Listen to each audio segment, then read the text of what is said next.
Esta conferencia comenzará a grabarse. Buenas noches, queridos participantes. Esta ponencia es organizada por Socienza y Socien CV Piura. Quien les habla es Pierina Garavito. Y vamos a tratar el tema de obesidad en tiempos de cuarentena. En esta oportunidad va a ser a cargo del doctor de endocrinología, Juan Víctor González Alfaro. Esperamos que esta ponencia sea de su agrado. Asimismo, recordarles que al finalizar vamos a tener resolviendo sus preguntas en la parte del chat. Adelante, doctor. Muchas gracias. Las Muchas indicaciones gracias. finales del certificado se van a realizar al finalizar la ponencia. Muchas gracias. Gracias, hija. Gracias a los jóvenes de las sociedades. Muchas gracias por la invitación. Siempre es un gusto estar con ustedes y de hecho, gracias por considerarme como ponente. Bueno, considero que a estas alturas del partido, a estas alturas en las cuales estamos viviendo, a la coyuntura a la cual estamos atravesando, hablar de obesidad es más que una necesidad.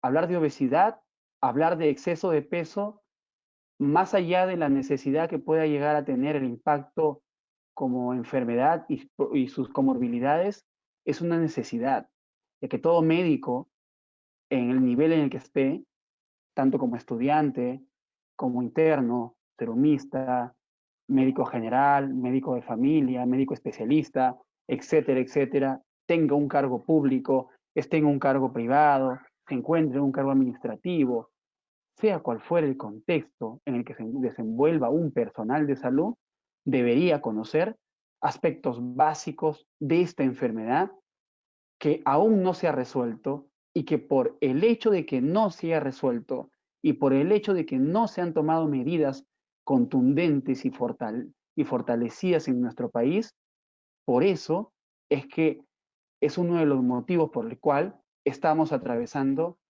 una de las crisis económicas y crisis en salud más fuertes que probablemente hayamos vivido. Entonces, definitivamente es relevante el tema. Cuando me invitaron y me comentaron del tema, y yo propuse este tema para iniciar, porque creo que es un tema muy importante, muy capital, y por eso espero contar con su tiempo. Hablaremos de obesidad en el tiempo de cuarentena, dirigido básicamente al contexto como el estudiante de medicina, de una manera pues importante, debe entender cuál debería ser la función que éste debe llegar a cumplir. Entonces, fíjense, cuando uno habla de obesidad y de pronto va a explicarse, pues, cuál es el origen de esta, cuál es la repercusión que esta enfermedad tiene en el día a día, definitivamente lo que salta a la vista es, lo primero, el cómo se origina la enfermedad. Y de pronto esto es muy frecuente escucharlo porque es clarísimo que los malos hábitos alimentarios, pues que la mala práctica en actividad física, pues nos conlleva a llegar a pensar siquiera que la obesidad puede tener un punto relevante explicado por la falta en los cambios de los estilos de vida. Sin embargo, no hay que negar la importancia que tiene el origen poligénico de esta. Entonces, vean ustedes a la izquierda de sus pantallas cómo el ser humano ha ido involucionando al respecto de esta enfermedad y además cómo es que desde tan corta edad venimos favoreciendo a esta misma enfermedad. En ese sentido, quiero que quede claro cómo pues ustedes pueden observar en esta laminilla que genes hay en toda la economía de los cromosomas. En muchos alelos de los cromosomas podemos observar genes cómo es que se van predisponiendo para la presentación del fenotipo de la obesidad. Cabe resaltar que aquellas localizaciones de color azul, rojo y amarillo en todos estos cromosomas del 1 al 22, incluso el X y el Y, pueden llegar a tener pues algún gen que predisponga a la obesidad. Sin embargo, pues ya conociendo que el origen es poligénico, pues influyen muchos genes que están influidos para la aparición de esta enfermedad. Sin duda, nos vamos a dedicar en los próximos minutos a hablar del balance energético, ¿sí? Balance energético que de pronto va a estar constituido por un equilibrio entre lo que uno consume y lo que uno gasta. Pero eso es lo más importante, doctor. Pues definitivamente detrás de esto está pues los hábitos de vida. Fíjense ustedes cómo es que en la región izquierda de sus pantallas, vean a la ingesta, pues el hambre, la saciedad y la absorción de nutrientes juegan un rol protagónico en la ingesta alimentaria. Entonces, es importante que se entienda que desde entender nuestra cultura, cuyo placer hedónico es llevar a la boca alimentos sin siquiera percibir la sensación de hambre, pues solo el hecho de festejar con comida, solo el hecho de celebrar con comida, e incluso solo el hecho de celebrar noticias malas con comida, definitivamente nos hace exime a estas patologías. Y por otro lado, el expendio, el gasto, vemos que va a depender muchísimo del metabolismo basal propio del organismo, la termogénesis y un grado de actividad basal que el organismo puede llegar a presentar. Entonces vean ustedes cómo es que de pronto tenemos hasta ahora la conducta poligénica más asociado al factor medioambiental relevante para la aparición de esta enfermedad. Y definitivamente también quiero que sepan que pues cuando uno empieza a explicar por qué de pronto empieza a aparecer cada vez mayores casos de obesidad y sobrepeso, pues podemos empezar analizando cómo es que en países tan desarrollados como Europa o Estados Unidos, con esto de la igualdad entre géneros, pues ya la dama dejó de estar mucho tiempo en casa y con esto, pues ya dejó de tener la posibilidad de preparar los alimentos. Entonces ahora como nadie come en casa, de pronto, ¿cuál es la forma de poder comer rápido? Porque de pronto los trabajos nos exigen que tengamos que mantener un nivel estándar para poder ser cada vez más competitivos. Y de hecho el tiempo es el que, de hecho, pues tiene que asegurar para que se puedan conseguir estos fines. Sin embargo, cada vez más nosotros comemos más fuera de casa y ni modo, hay que comer snack.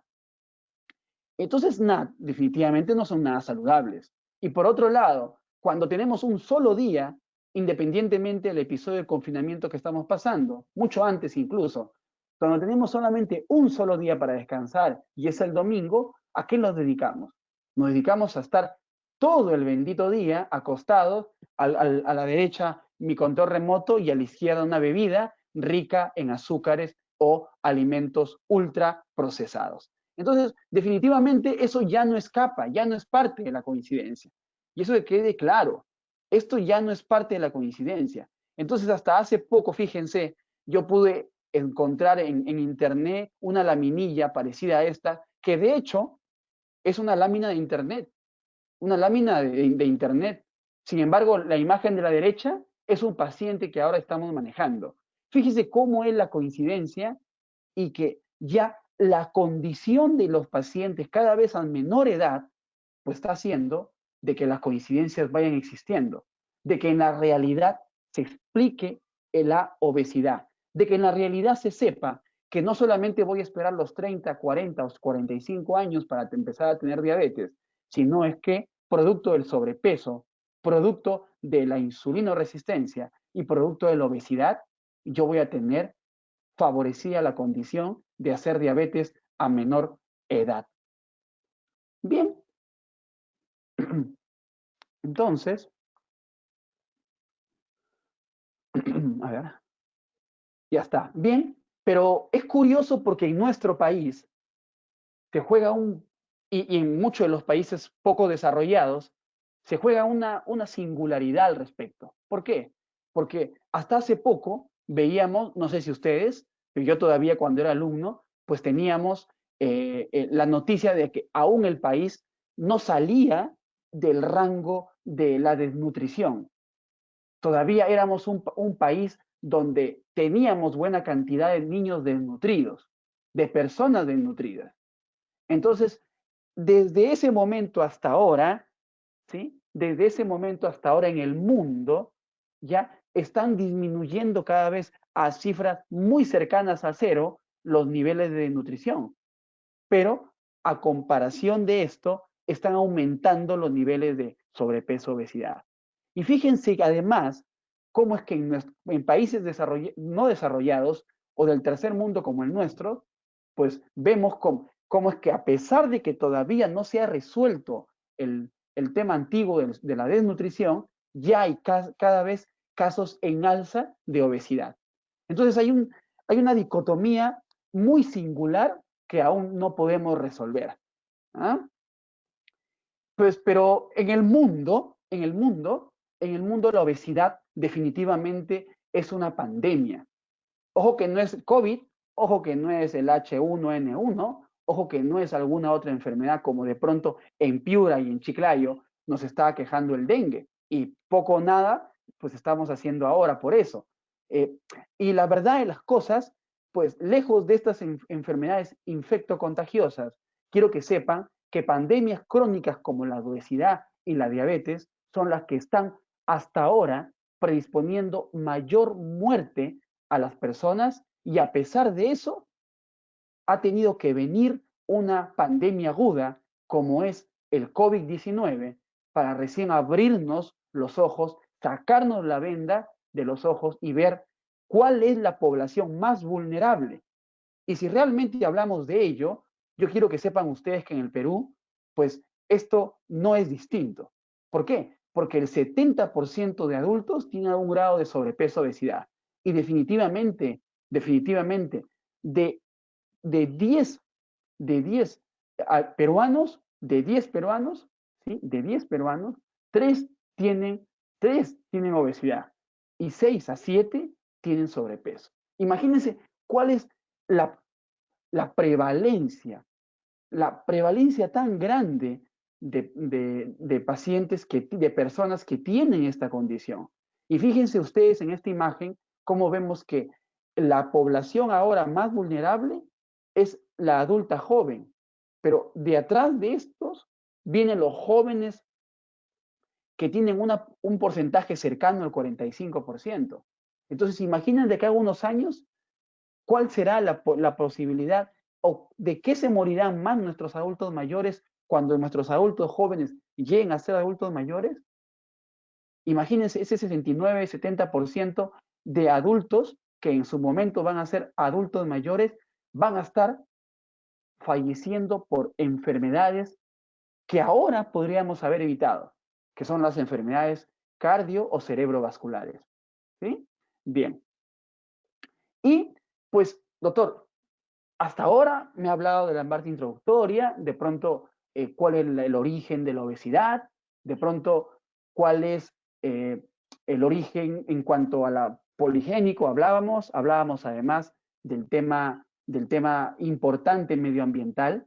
Sin embargo, pues las estadísticas lo que no nos dicen es la relevancia que tiene la percepción de la población. Fíjense, este gráfico pertenece a un estudio que se hizo en el norte de África y sureste de Europa, ¿sí? Donde se cogieron un buen número, un gran grueso de pacientes, gente común y corriente, y se le llevó esta cartilla, Y fíjense que en esta cartilla, fíjense ustedes jóvenes que en esta cartilla, la pregunta fue, señor, ¿cuál de en la parte superior, como verán, son fenotipos de varón y en la parte inferior fenotipos de dama? A los varones les preguntaban la franja, los fenotipos de varón y muy similar a las damas. Entonces, fíjense ustedes cómo es que en ambos, pues hay fenotipos desde el 1 hasta el 18, tanto en varones como en damas. Pero, ojo, ¿cuál era la pregunta? La pregunta del entrevistador era, señor, díganos usted, márquenos usted, cuál de estos fenotipos, cuál de estas imágenes de los números que corresponden, tiene, ojo, tiene ¿sí? Un fenotipo para usted más saludable. ¿Cuál de estas imágenes se acerca a la imagen más saludable para usted, señor o señora? ¿Ah? Y ojo con eso, para el 35%, para el 35%, ¿sí? de población llegó a ser entre el 8 y el 12, en promedio en ambos géneros. Imagínense. Y una cifra muy similar, pues aconteció cuando nosotros cogimos este esquema y lo llevamos con los alumnos a hacer un promedio de 100 pacientes en nuestro hospital, cualquier paciente del hospital, ¿sí? Y le preguntamos lo mismo. Ellos dijeron, doctor, el 35% acuñaba de que del 8 al 10 era la imagen más saludable. Entonces, ¿acaso no estamos percibiendo la obesidad como un problema? Porque de pronto esto puede pasar también con el personal de salud. Porque de pronto yo como endocrinólogo, yo como médico general o médico de familia, o yo como enfermera o nutricionista, pues yo apenas entro en la silla, apenas si consumo frutas, apenas si como verduras. Entonces, ¿de qué estamos hablando? Si ni siquiera uno es consciente de lo que está haciendo y peor, ¿cuál es la condición en la que yo voy a explicar cuando de pronto el paciente no va a ser reflejado en mis hábitos? Y ante la segunda pregunta, doctor, señor, ¿por cuál es el motivo? ¿Por qué usted considera de que el prototipo cercano al más inferior, 1, 2, hasta el 5, pues ¿por qué usted no cree que son prototipos saludables? Entonces, la respuesta de alguno de ellos les ha traído y dice, porque eres flaco no estás sano. Cuando estás delgado, la gente piensa que tú tienes VIH, tienes tuberculosis. Estar delgado no es bueno. A veces puede ser estrés o preocupación. Demasiado estrés nos hace perder peso y también no comer de manera saludable. Fíjense entonces ustedes cuál es la percepción que la población, no solamente en el norte de África, sino también aquí en Lambayeque, pues tiene respecto de el concepto de salubridad cercana al sobrepeso. Y por eso yo quiero traerles y decirles que la obesidad no es cualquier enfermedad. La obesidad es una enfermedad que es la mi señora del resto de comorbilidades crónicas. ¿Ah? Entonces, y eso es importante y se discute muy frecuentemente. ¿Por qué? Porque de hecho el, la obesidad como tal es la bisabuela de la diabetes, de la hipertensión, ¿sí? Del cáncer, de la dilipidemia, del hígado graso, de todas esas comorbilidades que de pronto, de la osteoartritis, de la osteoartrosis, ¿sí? De todas esas enfermedades es la obesidad la, pues, madre, la bisabuela de todas ellas. Entonces vean ustedes cómo es que en nuestro hospital, pues, nosotros tenemos consolidada una unidad cardiometabólica que trabajamos acompañados con un grupo allí de personal de salud, liderado por el quien le habla y, pues, apoyado por incluso los alumnos de la universidad, pues, y vemos cómo es que nosotros tenemos aquí de cuatro pacientes que acudieron a la consulta externa al servicio endocrino, ¿sí? Vemos ustedes cómo es que uno es normopeso y el resto tiene algún problema de exceso de peso, teniendo dos de ellos sobrepeso y uno de ellos algún problema de obesidad. Entonces, el 75% de casos tienen exceso de peso. Y fíjense acá, cómo es que si nosotros entendemos esta relación, vemos también cómo es que la obesidad puede llegar a significar un efecto o un fenómeno directo con la diabetes. Y vean ustedes aquí cómo es que en ese sentido, vean ustedes cómo en este sentido, pues tanto en varones como en mujeres, ni siquiera se espera el índice de masa muscular de 25 para que recién haya un exceso importante, una relación importante con, ¿qué cosa? Con la diabetes. ¿Ah? Entonces, Aquí esta relación realmente es cuerda, realmente esta relación se da, y vean ustedes en esta imagen. Pues no, porque vean, nosotros tenemos en la franja, la franja en medio, cómo es que al IMC mayor de 25, recién cuando sospechamos de que empieza sobrepeso de acuerdo al índice de masa corporal, pues ya antes de ese índice de IMC, pues ya existe aumento de adipoquinas, los niveles de glucosa empiezan a aumentar, las hepatoquinas aumentan, aumenta el ácido graso y empieza a reducir los valores de insulina porque de pronto con un IMC por encima de 25, por un IMC por encima de 25, yo ya tengo o estoy en el máximo pico de estímulo, el síntesis de insulina, ¿sí? O por encima de 25, ya tengo favorecida la posibilidad de hacer eventos cardio o cerebrovasculares asociados a efectos metabólicos. Entonces, ¿cuál será acaso este IMC? ¿Será 22? ¿Será 20? ¿Será 18? Pues a eso se están pues dirigiendo las investigaciones ahora. Definitivamente, para evaluar a un paciente con obesidad sobrepeso, no solamente tenemos la antropometría, pues tenemos a la mano la cinta métrica, tenemos a la mano el tallímetro, la báscula, ¿sí? También hay otros exámenes que es importante como estudiantes de medicina que sepan, que es evaluar la composición corporal. Y para esto, entre lo más frecuente, utilizamos la bioimpedancia, o la impedanciometría o la bioimpedancia. Esos son un equipo que de pronto nos va a ayudar a corroborar y a tener mayor precisión en el dato de saber el porcentaje de masa magra y masa grasa. Sí, y definitivamente nosotros lo que medimos, pues en el consultorio, en el día a día, es el perímetro abdominal, ahí están tanto en varones como en mujeres, y el IMC, que cada vez se distingue más en la evaluación individual de esta patología. Y como verán ustedes aquí también, pues hay otras herramientas de medición.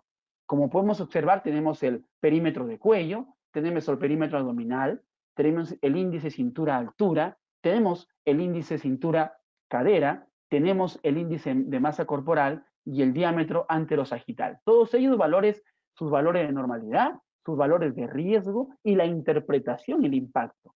Fíjense ustedes cómo el perímetro abdominal tiene el impacto de tener como fuerte predictor de riesgo cardiometabólico, asociado a la aparición de diabetes y al riesgo de hacer eventos cardio o cerebrovasculares.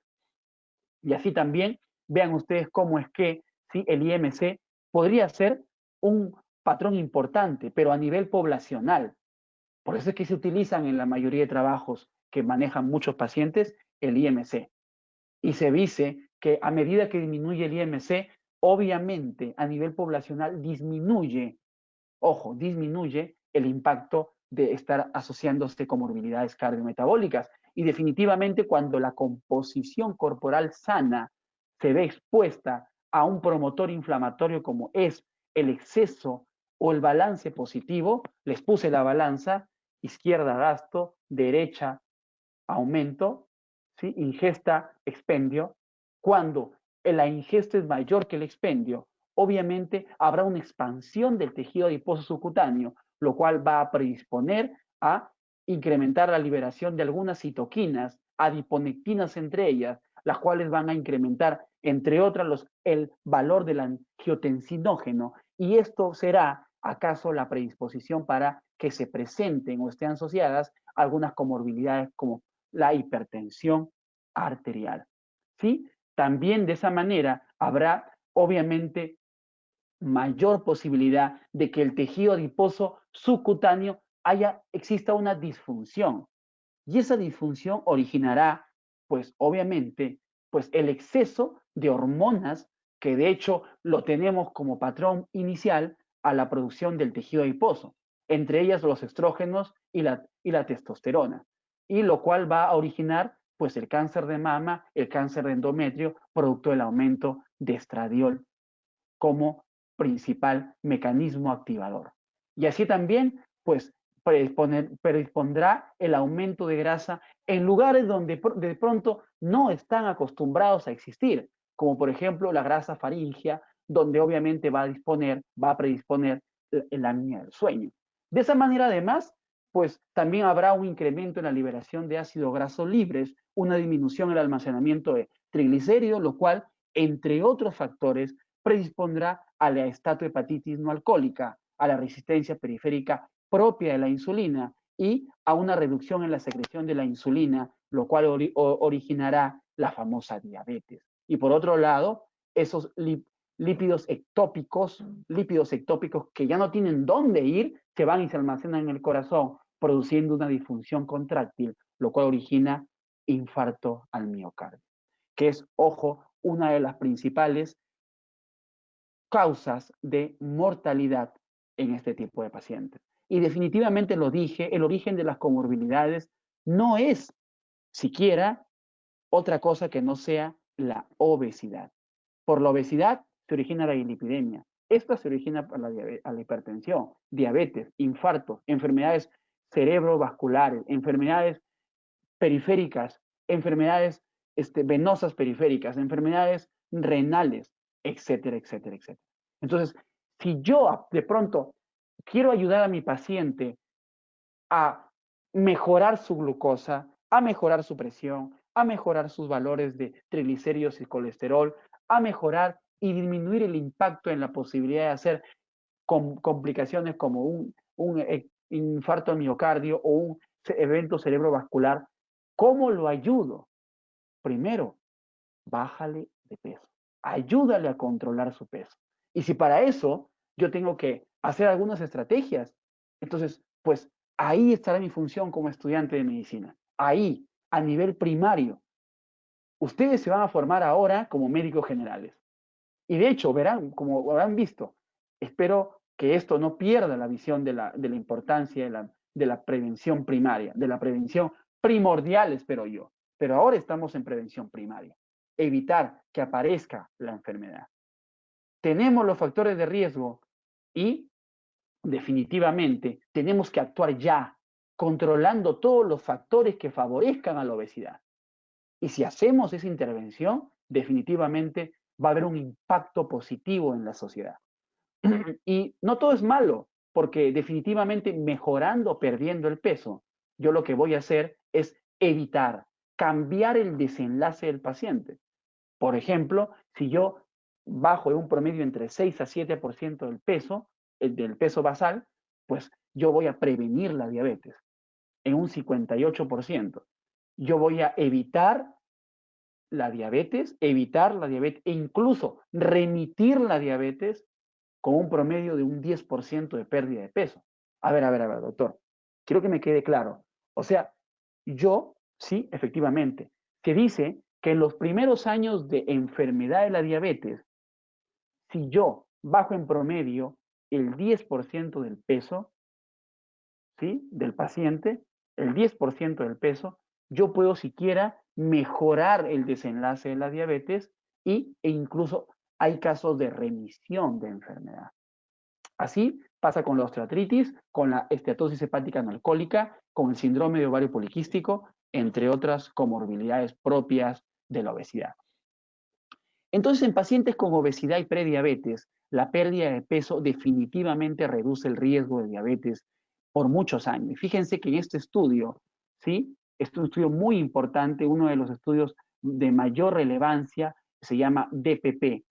Este es el programa de prevención de diabetes de los Estados Unidos. Y veamos cómo es que, al igual que la metformina, los cambios de estilo de vida que favorecen al cambio o la reducción del kilo de pesos, vean cómo es que van a traer buenas noticias para el paciente y su desenlace para evitar o controlar la prediabetes.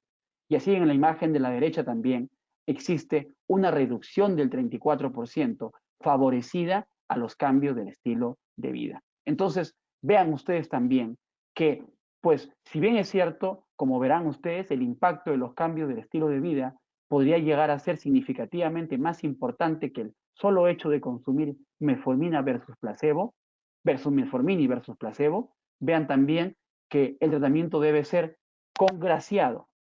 ¿A qué me refiero? A que, pues, si es necesario que a mis cambios de estilo de vida yo aumente o sume el tratamiento con metformina, me iría mejor y el resultado sería aditivo.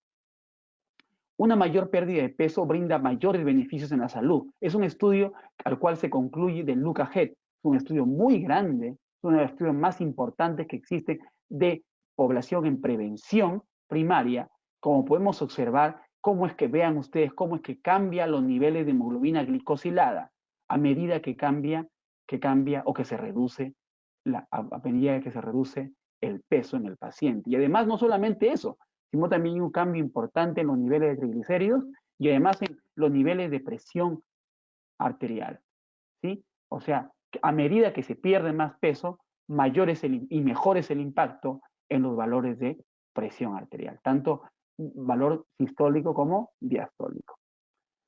Muy bien, hasta aquí hemos revisado de manera bastante sucinta lo que es el impacto y la importancia de por qué el paciente con obesidad está asociado a comorbilidades importantes que de hecho, si son controladas a tiempo, van a evitar desenlaces funestos. Sin embargo, ahora es relevante que toquemos un poquito la coyuntura actual, que es cuál es la predisposición que tiene o la relación que tiene la obesidad, la diabetes con la infección por COVID-19. Y definitivamente, pues se dice, y es muy cierto, que los pacientes con obesidad y diabetes no controlada, pues son expuestos, están muy expuestos a hacer infección por COVID-19. Pues ¿por qué? Porque su letalidad aumenta y además ¿por qué? Porque definitivamente son pues candidatos a utilizar esas camas de UCI que ahora tanto hacen falta. Y vean ustedes que hay más del 33% de casos diabéticos que llegan a complicarse por infección por COVID-19 y más del 41% de casos de obesidad que llegan a complicarse y a necesitar ventilación mecánica. Así, muy parecido con en los niveles de presión arterial. Entonces, alta. Entonces, vean ustedes, jóvenes, cómo es que de pronto esta predisposición se ha presentado también en nuestro país. Y vean esto, esta gráfica es de algunos días, ya va a ser pues casi ya un mes. Vean que pues en nuestro país un factor de riesgo de mortalidad por COVID-19 es la obesidad, ocupando el primer puesto. ¿Qué significa?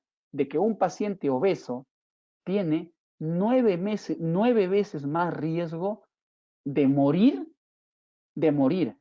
y primero de llegar a UCI, de necesitar un ventilador mecánico y luego de morir que un paciente que no tiene exceso de peso.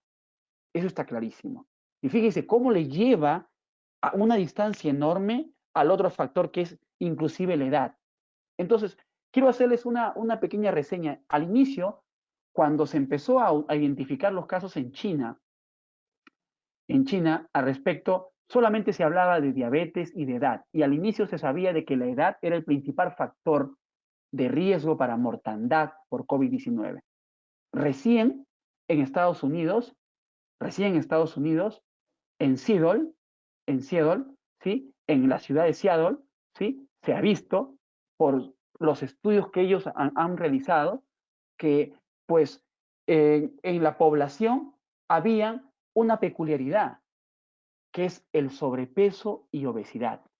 Incluso se llegó a entender antes de estos reportes que el 80% de ellos, de los pacientes, tenían síntomas leves. El 80% de los pacientes tenían síntomas leves. Y eso era en la población más joven. Pero ahora se sabe que de esa población joven, el principal factor para un desenlace funesto por infección por COVID-19 es el sobrepeso, obesidad. Entonces, cuidado. Por eso es que en nuestro país ha originado algo peculiar. No voy a entrar en detalles, pero definitivamente algo que ustedes deben de saber. ¿Cómo es que los niveles, ¿sí? Los niveles de IMC para tener en consideración, ¿sí?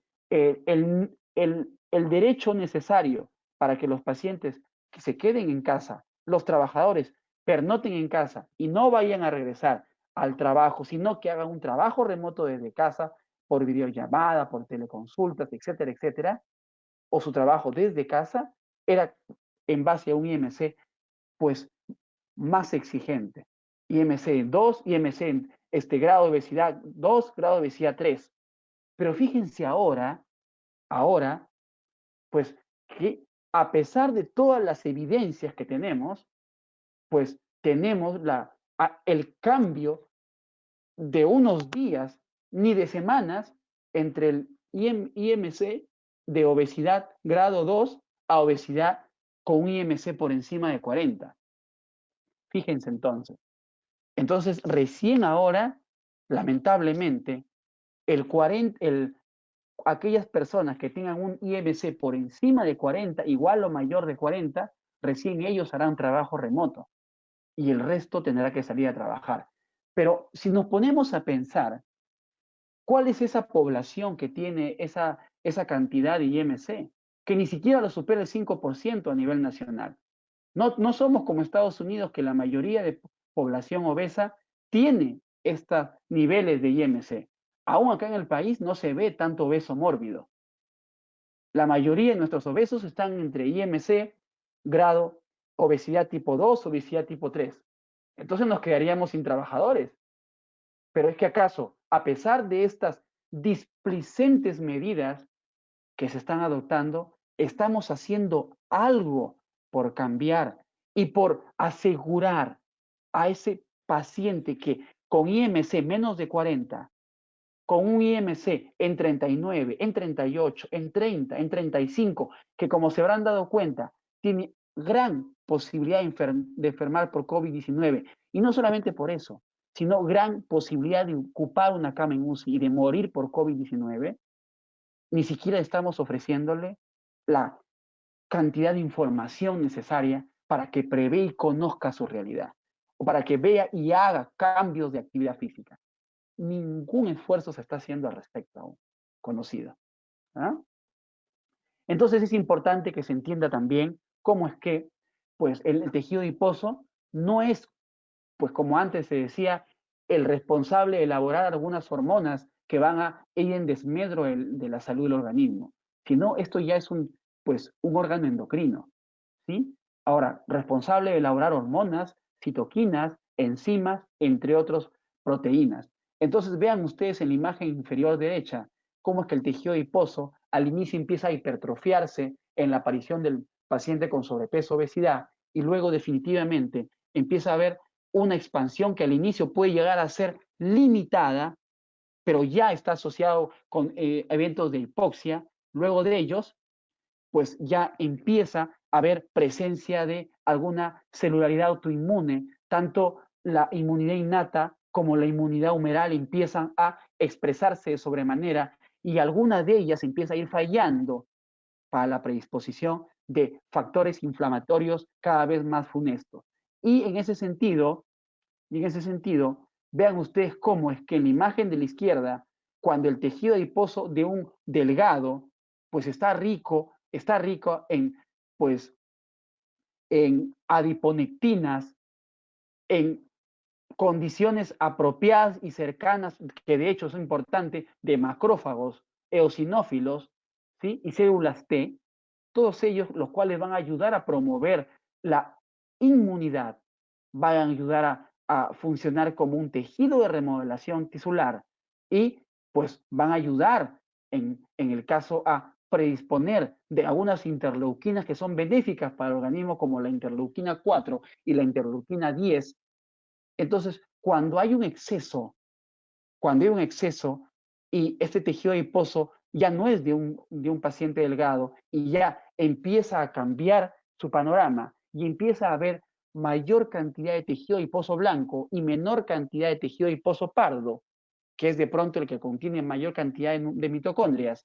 Vean ustedes cómo es que los macrófagos empiezan a distorsionar su estructura y empiezan por ende a cambiar. Y estas interleuquinas ya son interleuquina 6, factor de necrosis tumoral alfa, por el grado de inflamación que esta puede llegar a sufrir.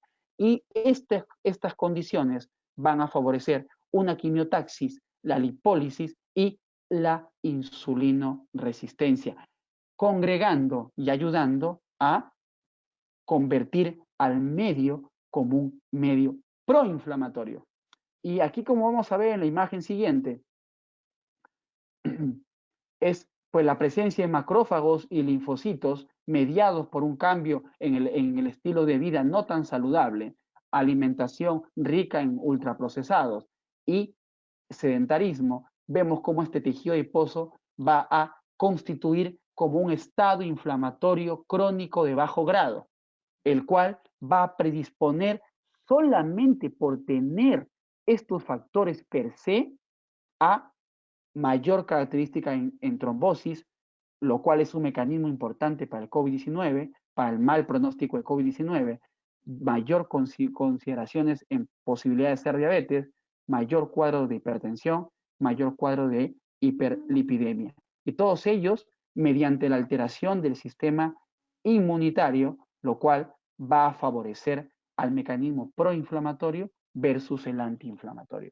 Entonces aquí les traigo un ejemplo muy interesante, Vean ustedes, hicieron un experimento, ¿sí? Hicieron un experimento, ¿sí? De laboratorio. Vean ustedes nuestras ratitas obesas y unas ratitas delgadas. Cogieron un grupo de ratitas obesas y otro grupo de ratitas delgadas. Y vean ustedes cómo es que a estas ratitas le inocularon el virus de la H1N1, ¿sí? Y de todos estos ratoncitos que han sido inoculados el H1N1, vean ustedes, como lo reporta, el 25% de los obesos murieron. Y ningún delgado falleció. Ninguna ratita delgada inoculada con el virus H1N1, que de hecho es muy similar al coronavirus COVID-19, ninguno de ellos llegó a fallecer. Pero ¿cuál es lo peor todavía? Que la infección fue 10 veces más severa en las ratitas obesas versus las ratitas pues no obesas. Y miren ustedes cómo es que en la imagen A tenemos nosotros ¿sí? La expresión patogénica en el pulmón de la ratita delgada y la expresión patogénica del pulmón de la ratita pues obesa. Y vean ustedes, miren, aquí este es el parénquima pulmonar y vean cómo es que pues es distinto al parénquima pulmonar de la ratita obesa, llena de virus, llena de procesos inflamatorios propios de su condición de obesidad. Pero ¿qué pasa? ¿Eso no es lo más importante acaso, doctor? No, no es lo más importante. Quisieron ver, teniendo una infección previa como la de H1N1, les pusieron a una infección secundaria. Ojo, luego a estas ratitas les pusieron una infección secundaria. Les pusieron otro virus, otro tipo de infección tuvieron. Y fíjense lo que consiguieron, que los valores de interferón alfa y beta, que aquellos que controlan la replicación viral, pues estaban disminuidos en obesos y estaban protegidos y permanentes en delgados, como verán ustedes en la gráfica. Aquellos que inducen la respuesta inmune innata, ellos esta posibilidad de interferón alfa y beta la tenían disminuida en obesos y muy conservada en pacientes delgados. Y no solamente eso lo más importante, sino es que en los pulmones obesos ya había mayor inflamación basal por su propia condición, incluso antes de haberse infectado, por un lado, y por otro lado, versus los delgados. Y por otro lado, ¿sí? Que no había una respuesta adecuada humoral inflamatoria cuando se da la infección, de tal manera que en pacientes delgados había menor posibilidad de respuesta mediada por interleuquina 6 y por factor de necrosis tumoral alfa versus la respuesta tan excesiva de estos interleuquinas y este factor de necrosis tumoral en el obeso. Estos dos índices de respuesta inflamatoria, tanto estos dos mediadores, interleuquina 6 y factor de necrosis tumoral alfa, son los responsables ahora de la presencia de la tormenta de citoquinas, que de hecho son las más importantes y son las que explican cómo un paciente se descompensa así de rápido con el COVID-19. Y obviamente lo hace dispuesto a utilizar una cama y utilizar UCI, una cama en UCI, y lo lleva a ventilación mecánica con pronóstico incierto. Entonces, ¿qué importancia tiene identificar la obesidad como factor de riesgo de severidad en infecciones con el COVID-19? Y de hecho, esto es muy relevante, ¿eh? Esto es muy relevante. O sea, en pocas palabras, ¿cómo nosotros debemos entender lo que acabamos de hablar? ¿Cómo debe redundar en mi quehacer diario como médico y como alumno? Acá voy a dejar de ser alumno y ya pronto voy a tomar las riendas del asunto. Voy a ser interno. Ojo que los internos están haciendo ahora atención primaria. Los residentes, muchos de ellos están haciendo atención primaria. Están no en los hospitales, sino en las postas. Entonces, ¿cómo va a mejorar de pronto este factor? ¿Cuál debe ser mi desempeño como médico, como personal de salud? Primero, debo asegurar la atención temprana y oportuna del paciente con obesidad. ¿Sí? ¿Por qué? Porque el paciente, por ser un paciente de riesgo, expuesto a desenlaces fatales por la infección por COVID-19, lo que debería hacer es, ¿qué cosa? Poder evitar que el paciente apenas haga desarrollarse desde una obesidad tipo 1 o de un sobrepeso a un obeso tipo 3, tipo 4. Entonces debo evitar el desenlace funesto de la enfermedad. Eso es lo primero. O sea, intervención temprana, señores. Intervención temprana. Manejo proactivo, no desde mi escritorio, sino evaluando qué opciones debo hacer.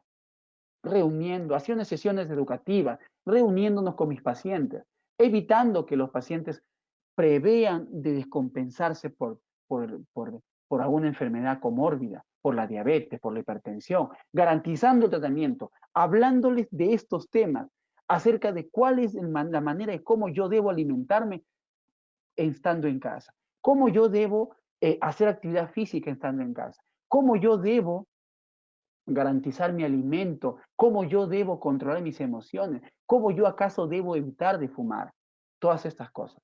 Hábitos saludables en la pandemia. Definitivamente mejorar mis hábitos, que si mi paciente con obesidad, sobrepeso, no tuvo la posibilidad por la excusa de no poder tener tiempo porque todo el día se pasaba trabajando, ahora no hay excusa. Y lo que necesitamos es retomar los buenos hábitos en la alimentación y los buenos hábitos en el estilo de vida. Y definitivamente prepararnos para próximas olas. Definitivamente. Tenemos que aprender a convivir con este virus. Tenemos que aprender a convivir, porque definitivamente esta condición va a quedarse, ha venido a quedarse.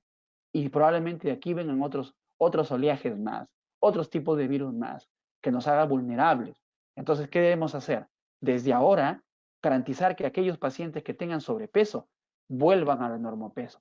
Garantizar que aquellos pacientes que tengan un grado de obesidad vuelvan al sobrepeso y luego vayan al normopeso. Y para eso estaré de todos nosotros. Entonces, ¿hacia dónde vamos? ¿Dónde estamos yendo? Estamos yendo al camino, estamos empujando a este animalito al fogón, ¿sí? Al matadero para pandemias como el COVID-19. ¿Dónde estamos yendo? Y para eso necesitamos un trabajo multidisciplinario, donde no solamente el endocrinólogo, no solamente la nutricionista, no solamente el psicólogo, no solamente el deportólogo. Les aseguro que en todos los establecimientos de salud no hay endocrinólogo, pero no es necesario que haya un endocrinólogo. Es necesario que haya una persona que quiera hacer las cosas, que necesite y que realmente sea consciente de esta condición que nos está pasando la factura desde ahora y desde hace mucho tiempo. Solo que de pronto, como recién nos damos cuenta que el principal factor de riesgo para morir por COVID-19 es ser obeso, por ahí recién estamos quitando la lagaña en nuestros ojos para empezar a atender esta enfermedad. Entonces es relevante que los médicos generales, que los médicos de familia, que los médicos internistas, que los alumnos de medicina aprendan y sepan que el manejo debe ser multidisciplinario. Aquel médico que cree que maneja todo él solito está equivocado. Debemos hacer grupos, congeniar. Ya, tú eres nutricionista, mira, vamos a lidiar, vamos a congraciar, vamos a armar un plan, un trabajo en conjunto. Tú eres psicóloga, ven para acá, psicóloga. ¿Tú eres deportólogo o te gusta la actividad física? ¿Tienes nociones de actividad física? De pronto, ya, vengan para acá. Hagamos un equipo. Doctor, no tengo en mi centro. ¿Tienes técnico de enfermería? ¿Tienes enfermera? Pues capacítalos, capacítalos y hazle que cumplan estas funciones para que el trabajo sea multidisciplinario y de esa manera que el principal beneficiado sea nuestro paciente. ¿Ah? Perfecto. Y definitivamente, además del A, B, C, D, E, S del cuidado de la diabetes, también es importante que se entienda que el obeso no viene solo ya. Ya no estamos hablando de una prevención ni primordial ni primaria. Probablemente estemos hablando de una prevención secundaria. Y para eso quiero que sepan ustedes que el obeso lamentablemente no viene solo. El obeso viene con ¿qué? Viene diabético, viene con dilipidemia, viene con hipertensión, viene fumando, viene con una secuela de EBC, probablemente ya. Que igual necesita de nuestra ayuda, necesita de nuestros consejos, necesita de nuestro tiempo. Entonces, desde ahora en el futuro, desde ahora para adelante, yo les voy a ir hablando de mensajes claros, mensajes sencillos, donde ustedes sepan que el principal mecanismo para ayudarle dentro de mi posición como alumno de medicina, a mi papá porque quizás es diabético, a mi mamá porque quizás es hipertensa, a mi abuelo porque quizás tiene problemas de colesterol triglicérido, a todos ellos es importante que se entienda que primero debo garantizar cuidar su dieta. Y como tal dieta lo he puesto para que se entienda que no existe como tal el término, sino es garantizar de manera sostenida la alimentación saludable. Y para eso tendré que nunca olvidar de desayunar, evitar saltarme en las comidas, comer 3 veces al día, desayuno, almuerzo, cena, almuerzo, desayuno como rey, almuerzo como príncipe y cena como mendigo, respetar y comer solamente 3 frutas, 3 porciones de frutas, pues beber mucha agua, independientemente que tengamos C o no, evitar alimentos, el consumo de alimentos ultraprocesados, ¿sí? Evitar las harinas en exceso y de hecho respetar nuestro querido plato saludable. Además, pues podemos de manera muy práctica y didáctica utilizar este tipo de parámetros, como por ejemplo las manos cuánto miden, la porción de carbohidratos, de verduras, de proteínas, todas esas favorecidas de manera muy sencilla con la utilidad de la mano, de la palma, el puño, el dedo incluso, etc. Y de hecho, otro mecanismo importante que hay que garantizar en nuestros pacientes es el hecho de moverse. Les aseguro que nosotros, el que le habla y muchos de ustedes que quizás están llevando clases virtuales, pues andamos todo el día en la computadora, pues andamos todo el día favorecidos a tener una vida más sedentaria, pero es relevante que cada 2 horas, en el mejor de los casos, o cada 60 minutos, en el mejor de los casos, ¿sí? Podamos levantarnos de nuestro asiento y hacer movimientos importantes para garantizar la actividad física. ¿Sí? Es importante. Ahora, cuida tus emociones, también es importante. Hay a utilizar medios prácticos para relajarnos. Algunos disfrutan de escuchar música, de pintar, de cantar, hacer actividades que nos puedan mantener un poco alejados de la situación. Mantengamos comunicación con nuestras familias, amigos, ya sea a través de las redes sociales o videollamadas. ¿Sí? Entonces, evitar noticias falsas, además, alarmistas. Y si las recibimos, evitemos reenviarlas. De ese modo evitamos generar pánico o zozobra en las personas. Es importante que no proyectemos problemas a futuro, porque honestamente nadie conoce lo que va a pasar mañana. Esta situación nos tiene en vilo a todo el mundo, así que hay que ser positivos, por favor. ¿Ya? Evitar fumar, evitar beber e ingerir licor y bebidas ricas en azúcar, porque eso definitivamente nos va a predisponer con mayor posibilidad a hacer pues aumento de peso. Controlar nuestras comorbilidades, como tanto los niveles de glucosa como los niveles de presión arterial. Y para ello, obviamente, consumir pues la cantidad adecuada, menos de 5 gramos al día de sal, y definitivamente cuidar, si yo soy diabético, la glucosa que esté controlada en ayunas y 2 horas después de cada comida, y evitar los valores de hipoglicemia y además garantizar el monitoreo ambulatorio de la presión arterial favorecida en una presión promedio en 140-80. Garantizar el tratamiento también es importante, no solamente controlarse y la glucosa, controlarse la presión, también es importante que la familia juegue un rol protagónico en poder abastecer de medicamento por el tiempo necesario que dure la cuarentena y que sea el familiar el que se preocupe y que asegure el tratamiento de manera continua. Y además, pues tener en la palestra a los medicamentos como los antidiabéticos orales, la insulina, los antihipertensivos, los antihiperlipemiantes, entre otros medicamentos de uso crónico. Y continuar con el tratamiento. Si no estás controlado con alguna de las patologías ya descritas, avisa a tu médico. Y si estás controlado, continúa con el tratamiento. Y definitivamente, debes de contar con un plan de acción, el cual te asegure, pues en el caso adquieras la infección por COVID-19, te asegure quién te va a acompañar, te asegure dónde vas a ir, te asegure dónde te van a tomar prueba rápida, te asegure el tratamiento y cómo vas a conseguir la prueba rápida. Mucha de la gente, muchas de las personas han conseguido ya el tratamiento por si acaso tuviesen de manera muy preventiva la infección por COVID-19. Y este es un ejemplo cómo es que yo la actividad física lo puedo ir adoptando a mi estilo de vida. Muchos pacientes me preguntan, doctor, pero yo tengo la voluntad grande de hacer actividad física. Me voy al gimnasio, me mato el primer día 1 hora y el día siguiente no puedo ni caminar, no puedo levantarme de la cama. ¿Acaso eso es importante? Definitivamente que no. Uno tiene que ser consciente que el primer paso para hacer actividad física es salir del estado de sedentarismo. Ese es el paso más importante. Si yo tengo 2 días con hacer 5 minutos de actividad física, estoy ganando.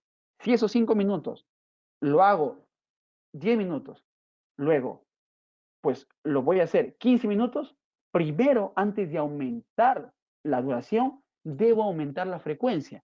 Entonces, si yo inicié con 5 minutos de actividad física, 10 minutos de actividad física, un ejemplo, luego lo hice el lunes, martes y miércoles. Entonces la próxima semana lo haré lunes, martes, miércoles, jueves, viernes. Así.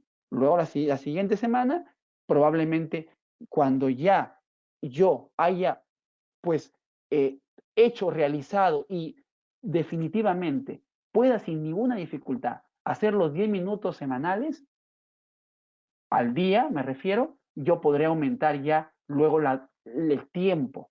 Ya no serán 10, serán 20, serán 30, serán 40, serán 50, serán 1 hora. Y luego que yo llegue a 1 hora, probablemente ya no aumente la duración, sino aumente la intensidad. Así que yo haré, primero, bueno, doctor, primero caminaré, luego, pues, por mi casa, luego, empezaré a bailar, doctor, luego, pues, empezaré a trotar dentro de casa, luego empezaré a subir escaleras y a bajar escaleras, luego empezaré a correr, aumentar la intensidad. Y no olviden, importante, que también tiene mucho que ver la condición que tiene el paciente, la edad que tiene, las comorbilidades que presenta y el tratamiento también. Entonces, ya para terminar, si tienes COVID-19, pues ante la presencia de estos síntomas aquí registrados en la izquierda, ¿sí? Y yo lo que debo hacer es no esperar todavía irme a un hospital a pues aumentar mi carga viral. Lo que yo debo hacer es primero llamar al call center. Ustedes, yo creo que en Piura, en todas las regiones tienen un call center, ¿sí? Aquí en Lambayeque son estos los números. Aislarnos del resto de mi familia, ¿sí? 14 días, proveernos de agua, de una adecuada alimentación, de una adecuada monitorización, si es por una enfermedad que tenemos, si es diabetes con glucómetro, si es presión alta con mi tensiómetro y estetoscopio, y pues utilizar y tener dentro de mi botiquín a la mano paracetamol.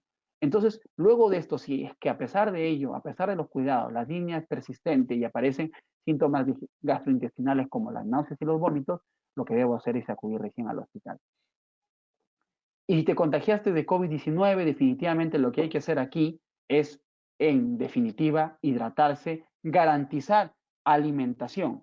Muchos de estos pacientes COVID-19 hacen hipoglicemia y peor aún si están asociados al consumo de hidroxicloroquina, que es un medicamento que dentro de sus efectos adversos predispone a la hipoglicemia, con mayor razón varios casos hemos tenido de que estos pacientes pueden llegar a tener casos muy marcados, muy severos de hipoglicemia. En esos casos siempre se le está a la mano algún nutriente importante y de utilidad adicional a la alimentación. Y no olviden, por favor, no olviden esto, el impacto del COVID sobre la salud. Salud mundial, ¿eh? Salud mundial. Fíjense, estamos probablemente en el país recién, pues bajando en la primera oleada de la mortalidad y morbilidad por el COVID-19. Recién esto empieza. Pues luego vendrá la segunda oleada. Y luego, que son los pacientes urgentes no COVID.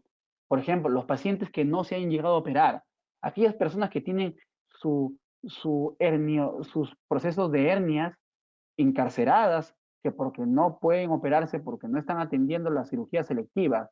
Aquellos pacientes que tienen sus problemas de litiasis vesicular, litiasis renal, que de hecho no pueden operarse cirugías selectivas, van a haber un sinnúmero increscendo de condiciones que van a favorecer esta peculiaridad. Lo otro, ¿sí? ¿Sí? Vendrá la tercera oleada donde seamos nosotros, el personal de salud, los médicos, que estamos manejando la atención de enfermedades crónicas como la diabetes, obesidad, hipertensión, etcétera, etcétera. Pues debido al desabastecimiento inicial de los productos, debido a que todo el sistema de salud ahora está centrado en COVID-19, debido a la falta de medicamentos, vendrán un gran número avasallador de infartos del miocardio o evento cerebrovascular, que espero yo no sea tan grande, definitivamente. ¿Por qué? Porque no se previó de manera pronta y adecuada esta tercera oleada. Y lo cuarto, que creo que ahora lo estamos manejando y como verán ustedes, la línea naranja, es la oleada del estrés. Definitivamente hay un síndrome de burnout muy fuerte que no solamente atañe al paciente, sino también al personal de salud, ante la necesidad y la incertidumbre de saber qué es lo que puede pasar mañana. Entonces, como no podemos salir de casa, algunos mensajes para guardarle en ella es que el paciente obeso tiene mayor riesgo de mortalidad, severidad por COVID-19. Pues acá la clave es garantizar que mi paciente se alimente saludablemente, haga o realice actividad física sostenida, es la mejor arma para controlar mi peso. Y es un reto tanto para nuestros pacientes como para nosotros, siendo alumnos internos, edumistas, especialistas, residentes, generales, familiares, administrativos, asistenciales. Nuestro reto es llegar a conocer y a entender mejor esta asociación que de hecho está originando muchas muertes. Quédense descansen, muchachos. Si ustedes están disfrutando de tener la seguridad de estar en casa, háganlo, aprovechen de leer, aprovechen de revisar sus tareas y por sobre todo, una de las bendiciones que nos ha dado estos tiempos, este estado de confinamiento, es el hecho de poder disfrutar de los nuestros. Y pues por favor, espero que esta no sea, ¿sí? Espero que no sea su condición, como es que en el día 1 del estado de confinamiento yo todavía podía ver mis pies y en el día 58 ya, o en el día 90 como ahora, ya no puedo ver mis pies. Y no olviden de que el tapabocas, el cubrebocas, no es para cuidarse necesariamente de la infección, sino probablemente para que pues guardemos la medida y tapemos y disminuyamos la ingesta de comida. Así que yo les agradezco, estoy expuesto a sus preguntas y comentarios con sumo gusto y agradezco a las instituciones pues, de las sociedades científicas en Piura por esta amable invitación a la cual llano para colaborar con todos ustedes. Muchas gracias. Doctor, en estos momentos van a leer las preguntas de los chicos que nos han venido dejando. Le doy el paso a mi compañera. Ok. Buenas noches, doctor. Voy a leer las preguntas. Carla Arias dice, ¿cómo tratar la enfermedad de Cushing cómo manejar de manera correcta al paciente. Cushing. Bueno, es un tema de otra ponencia, pero bueno, voy a responderla. El síndrome de Cushing, hay que entender primero que el hipercortisolismo, que es una condición en la cual el cortisol se eleva de pronto, rompe el ciclo circadiano del cortisol por la noche y estamos expuestos a presentar la sintomatología clínica, que es muy florida en muchos de los casos. ¿Sí? Habría que evaluarlo, el hipercortisolismo, viendo si el origen es en la glándula adrenal, como síndrome de Cushing, o en la adenopófisis, producto de la liberación de cantidades muy excesivas de hormona adrenocorticotropa, que es la enfermedad de Cushing. ¿Sí? Entonces, por ahí deberíamos empezar nuestro algoritmo de estudio. Y definitivamente el tratamiento ahora va a depender de cuál fuera la causa inicial. Bien. Ahora, Claudia dice, buenas noches. ¿Es adecuado hacer el ayuno intermitente durante cuánto tiempo? Bien. Gracias por su pregunta, Claudia. La verdad, el ayuno intermitente, hay que ver en quiénes se realiza el ayuno intermitente. A ver, la mejor alimentación es la alimentación definitivamente, sí, definitivamente, que es consistentemente sólida. Es aquella que te garantiza que en el tiempo sea sostenible. Hay dieta cetogénica, la dieta del ayuno intermitente, la dieta de HOT. Entonces, hay muchos tipos de dietas. Hay muchos tipos de dietas.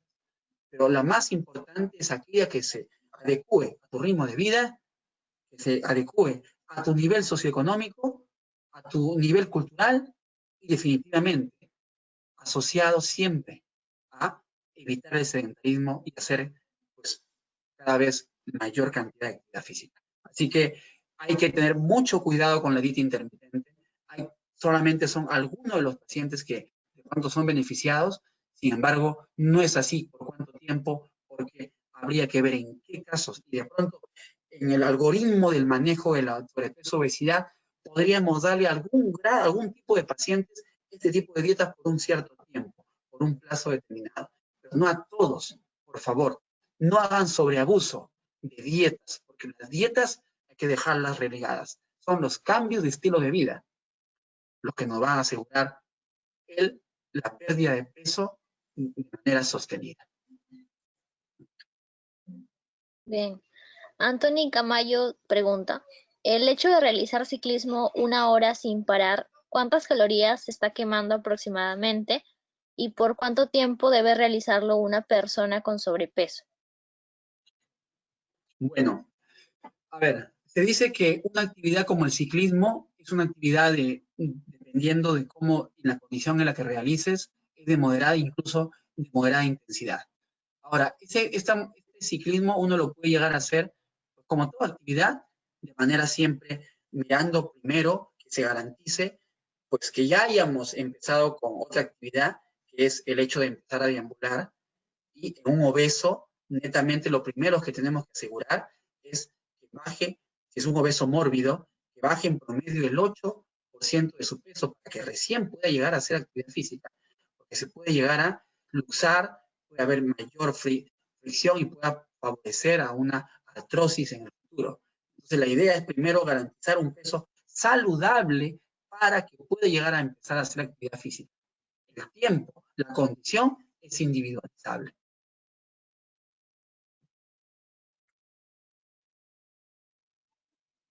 ¿Alguna Bien. pregunta más?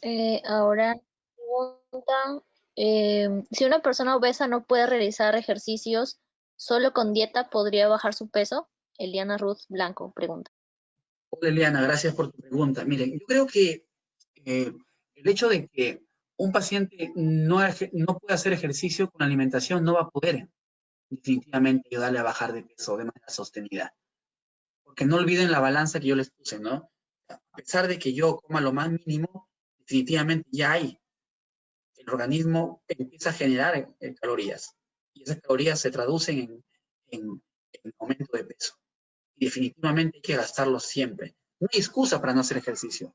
Desde ejercicios de respiración yo los puedo hacer. desde ejercicios sentados. Si yo de pronto, por eso es importante cuando uno da las charlas a los pacientes, y dice, ¿sabe qué, señora? Yo, ¿cómo hago ejercicio, doctor, si me amputaron los 2 pies? Pues fácil, sentado, muévase. Con la mancuerda, muévase. Haga ejercicio en el dorso superior, pero haga ejercicio. Así que yo creo que no hay ninguna contraindicación, salvo estrictamente cardiológica, que se deba a la proscripción del ejercicio. Y no olviden que es la dualidad, actividad física y cambio en la alimentación, cada vez sea más saludable.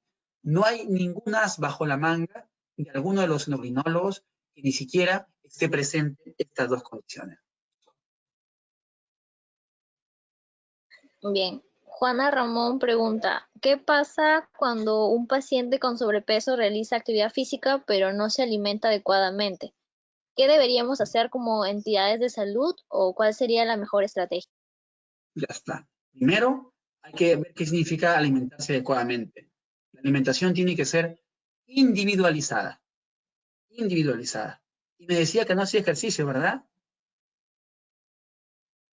Hija, me No, decías que no hacía hacía ejercicio pero no se alimentaba ya. adecuadamente. Hacía ejercicio y no se alimentaba adecuadamente. A ver, si hace ejercicio y no se alimenta adecuadamente, ese paciente definitivamente está yendo al fracaso en el tratamiento. ¿Por qué? Porque los pacientes que hacen actividad física, y peor aún, si es actividad física moderada, severa, de moderada intensidad a gran intensidad, definitivamente ese paciente debe realizar una adecuada alimentación. Y cada vez se exija más la actividad física, los niveles de proteínas y la cantidad de proteínas que asegure debe ser adecuada, porque aparecería, ¿qué cosa? La sarcopenia en ese paciente. Peor aún si está cercano a la adultez y adultez mayor.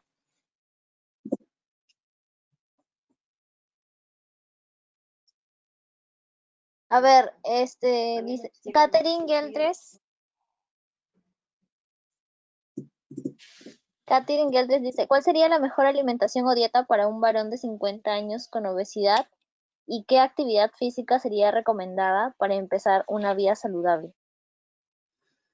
A ver, lo primero que deberíamos hacer para el caso de Catherine, lo que yo primero le recomendaría sería de que el paciente quiera cambiar sus actitudes y que la familia apoye al paciente para cambiar sus actitudes. Porque así de sencillo no son las cosas. El manejo de la obesidad realmente es un manejo bastante complejo. Por algo es multidisciplinario. Pero en una sola consulta no vas a abordar todos los problemas que tienes. Hay problemas desde lo económico, ¿sí? Porque, de hecho, si la familia del paciente de Catherine es una familia que tienen 8 integrantes o 4 integrantes y solamente 20 soles en el bolsillo para hacer al día mercado, definitivamente esa ama de casa va a recomendar que pues, se llenen en vez de alimentarse, en vez de nutrirse. Entonces habría que evaluar en el contexto en el cual se encuentra ese paciente. Y definitivamente, sin perder la óptica, que lo más importante que es la alimentación saludable, pero para sus creencias, para sus costumbres. Yo tengo que sentarme con el paciente de Catherine y decirle, ya señor, a ver, ¿usted de dónde viene? Ya, doctor, hay que hacer un recordatorio de comidas de 24 horas. Decirle, apuntarlo. Señor, ¿qué toma usted en el desayuno? ¿Qué prefiere usted en el desayuno? ¿Qué usualmente come de almuerzo? ¿Qué usualmente come de cena? Tratarle de ayudarle a que él sea lo más explícito posible en las porciones. ¿Qué porcentaje de arroz es el almuerzo? ¿Qué porcentaje de papa es el almuerzo? ¿Qué porcentaje de yuca, de carne? ¿Cómo come? Incluso el orden de las comidas. De pronto, si uno empieza a comer, porque hay evidencias, de que cuando uno empieza a comer el segundo en el almuerzo, primero la proteína, luego la ensalada y al final el carbohidrato, pues uno disminuye, o mejor dicho, no sube tanto de peso como si comiese primero el carbohidrato, luego la ensalada y al final la proteína. Entonces, todas esas cosas debemos garantizarla, de pronto, ayudando y haciendo una evaluación consensuada con el paciente. Es que a responderle a Katy, primero, hija, garantiza que tu paciente y su familia, su entorno, quieran que ese paciente baje de peso. Lo segundo, ayúdale brindando una asesoría nutricional, conociendo al paciente, no por teléfono. ¿Sabes qué? Te mando mañana a tu WhatsApp o a tu correo, te mando una dieta de 1200, 1500 calorías. Así las cosas no funcionan. ¿Chicos? Perfecto. ¿Alguna pregunta más? Sí, Diana Carolina Ticleahuanca pregunta, ¿qué podemos hacer con los que padecen resistencia a la insulina y no logran bajar de peso a pesar de hacer ejercicio? ¿Dieta saludable? Perfecto. A ver, así como le dije que la obesidad era la mi señora de todas las enfermedades comórbidas que esta trae, igual, la insulinoresistencia es la condición en la cual es, a ver, si la obesidad es la mamá de todas las patologías, en la gran parte de obesos, la insulinoresistencia es la abuela. Entonces, ¿cómo ha sido? Si yo como paciente soy diabético y de pronto mi generación puede llegar a tener, en el caso yo tenga 3 hijos, si un hijo diabético tipo 2, otro hija diabetes gestacional y otra hija pueda tener pues solamente síndrome de ovario poliquístico. Todas estas 4 enfermedades, bueno, 3, la diabetes tipo 2, la diabetes gestacional, el síndrome de ovario poliquístico, y supongamos hay otro hijo que tenga un cuarto, que tenga esteatosis no alcohólica, hepatitis no alcohólica, ¿sí? Todas estas enfermedades son producto de una condición que se llama insulinoresistencia. Y justamente es eso lo que se hereda, no la enfermedad. Entonces la diabetes, la esteatosis hepática no alcohólica, el diabetes gestacional, el síndrome de ovario poliquístico, todas esas son expresiones de una misma enfermedad, favorecidas por la insulinoresistencia. Así que lo que hay que hacer es pues, tratar la insulinoresistencia. ¿De qué se trata? Primero identificando qué comorbilidades trae. Hay que hacer una evaluación, una extensa anamnesis, hay que ver y evaluar y hacer una serie de exámenes para ver si ya esa insulinoresistencia es prediabetes o es ya probablemente inicios de diabetes. Habría que ver, evaluarlo y en esa condición tratar no solamente la insulinoresistencia, que de hecho no se trata, lo que se trata es el estadio de la intolerancia a la glucosa en el camino en el cual está. Así que, ¿y con qué se trata? Con una alimentación sostenida, con actividad física, y de hecho hay fármacos muy interesantes que pueden ayudar a mejorar esta condición. Bien. Diego Pérez pregunta, ¿con los pacientes con hipotiroidismo que son propensos a engordar y son sobrepesos, sería cambiar a comidas dietéticas? Mira, el hipotiroidismo también se ve con una relación muy fuerte con la diabetes. Sin embargo, en el hipotiroidismo ocurre también la importancia de la alimentación, porque muchos de ellos van a llegar a empeorar mejor dicho, disminuir la sensibilidad de hormona tiroidea a nivel periférico. Para eso hay que tener en claro alguna indicación de evitar algunos alimentos. Sin embargo, el sobrepeso definitivamente, tanto como el sobrepeso, la insulinoresistencia, el mal manejo emocional puede llegar a empeorar, ¿sí?, el desenlace del hipotiroidismo.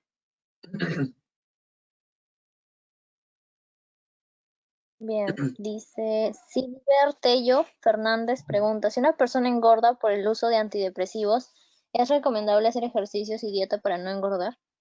Por supuesto que sí, sea la condición sea la causa que sea, la actividad física tiene que ser ahí uno de los pilares más importantes, junto con la alimentación saludable. Y por último, Shainar Mendoza nos pregunta, ¿es recomendable la cirugía bariátrica y en qué pacientes? Excelente. Una indicación clarísima. En IMC más de 40, a todos la recomendación sería pues, cirugía bariátrica. O sea, fíjense, aquellos pacientes por esto del COVID que hacen un trabajo remoto, que de pronto tuvieran un trabajo seguro y que no pueden acercarse a trabajar porque en ellos, según el gobierno, ha predispuesto que tienen un IMC más de 40, en teoría todos ellos deberían utilizar, ¿qué cosa? Cirugía bariátrica, ¿verdad? Imagínense.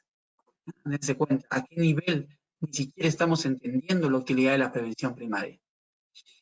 Y definitivamente si está acompañada de comorbilidades, como diabetes, como algún grado de una hipertensión, dilipidemia, etcétera, que de hecho esos niveles de IMC los tienen, ¿sí? Entonces definitivamente un IMC mayor o igual a 35 puede explicar la aparición de una alternativa importante como la cirugía bariátrica. Sin embargo, yo creo que la cirugía bariátrica es el último esfuerzo que un médico debe hacer. Definitivamente la cirugía bariátrica es la última opción. No deberíamos utilizar cirugía bariátrica porque yo creo que es una muestra del fracaso o de las pocas ganas que probablemente le hayamos metido al manejo de la obesidad. Es un fracaso del médico utilizar cirugía bariátrica. Ojo, hay que tomar con pinzas lo que acabo de decirles, porque si en algún momento planteamos cirugía bariátrica es porque hemos llegado tarde. No es que no sea importante el manejo, sí lo es. Tiene indicaciones muy claras. Sin embargo, creo que desde ustedes, de su formación, deberían ver a la cirugía bariátrica como la última opción. Y deberían hacer hasta lo imposible porque el paciente y su familia se adhiera a una vida saludable. Ejercicios, comida sana, a eso. Que es lo más difícil, ¿sí? Es lo más difícil. Los pacientes llegan y dicen, doctor, yo soy diabético y mi hija, mi hijo, mi yerno, llegan los sábados con su gaseosa y su pollo broster, con papas fritas, se sientan en la mesa y a mí me ponen en un rincón y me compran ahí aguadito y me dan el aguadito ahí. Y ellos comen su pollo a la brasa o su pollo broster con su gaseosa. ¿De qué estamos hablando, amigos? No hemos entendido siquiera. Y para esa persona obesa, tú le vas a hacer cirugía bariátrica, si está en obesidad grado 4, en la vida, pues. ¿Me cuenta? Sí, ¿por qué? Porque la cirugía bariátrica está bien, le puede ayudar a bajar de peso, pero no le asegura de que no vuelva a ganar el peso perdido. Bien, jóvenes, ha sido un gusto. Gracias por la invitación. Yo creo que, no sé si algún mensaje más de parte de ustedes. Sí, chicos, buenas noches. Ya me había presentado al inicio, estoy a cargo de la moderación de esta ponencia. Quisiera agradecerle al doctor Juan Víctor González, que es médico endocrinólogo, por habernos brindado esta excelente ponencia de En Serio, que nos ha ayudado bastante y creo que a los chicos nos ha ayudado en resolver muchas dudas e interrogantes que hemos tenido. Asimismo, hacerles recordar de que estoy enviando un pase de lista a través del chat. Al responder este foro, ustedes ya van a tener directo su certificado. Asimismo, los invitamos a realizar una trivia en donde hemos elegido algunas preguntas de las diapositivas del doctor para poder realizarla y ganarse un pack de endocrino en donde van a haber libros, unas revistas y un manual AMIR. Esas serían todas las indicaciones. Claro, sí, chicos, participen, de verdad. Es para verificar lo que hemos aprendido hoy, que ha sido bastante. Qué bueno. Esperamos poder participar en otras ponencias con usted, doctor, como ya lo hemos coordinado por interno. Sí. Yo estoy agradecido con ustedes, chicas. De verdad, admiro su labor encomiable que están haciendo. Por favor, no dejen de investigar, no dejen de originar conocimiento. Creen su conocimiento donde estén. Así sea chiquitito ese estudio, marca la diferencia. La única manera de justificar la existencia en este mundo es hacer algo distinto, chicos. Hagan, estudien y, por sobre todo, no sean bibliotecas o libros andantes. Ejecuten lo que sepan. Así sepan un poquito. Así, solamente de lo que me han entendido, solamente han entendido la minúscula parte. ¿Qué debería ser? Ayudemos desde nuestras casas a mejorar la alimentación, evitar tomar gaseosas, evitar consumir ultraprocesados, evitar el sedentarismo. Con eso hemos hecho bastante. Muchas gracias y hasta otra oportunidad. Estoy a sus órdenes. Buenas noches. Buenas noches, chicos.